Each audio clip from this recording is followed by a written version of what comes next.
All right, Shane is here. He's got a question. He says, what's up, guys? How often should I replace the blades on the race fan on a 602? I've seen some come apart on some limited engines.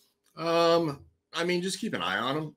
I mean, honestly, the only ones I've ever seen come apart have been hit by something. But, you know, I mean, gosh, honestly, if you got a shroud on the thing, it's really hard to get hit by anything. So unless, like, what we really saw the first time was with Benji. Yeah, he got hit.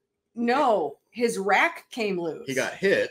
Oh, and his rack got pushed up into the fan and knocked 3/4 of all the blades off, but he was able to finish the race because it knocked him off concentrically.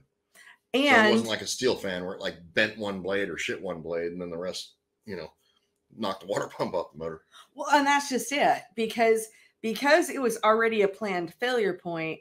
It meant that it didn't have the full-on carnage. Right. So it didn't harm the pulleys, didn't harm the water pump.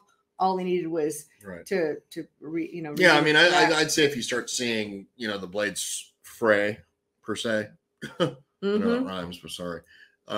Then it's probably time to think about doing something with them. But yeah, I mean, for the price of the blades, it's not a big deal to replace them.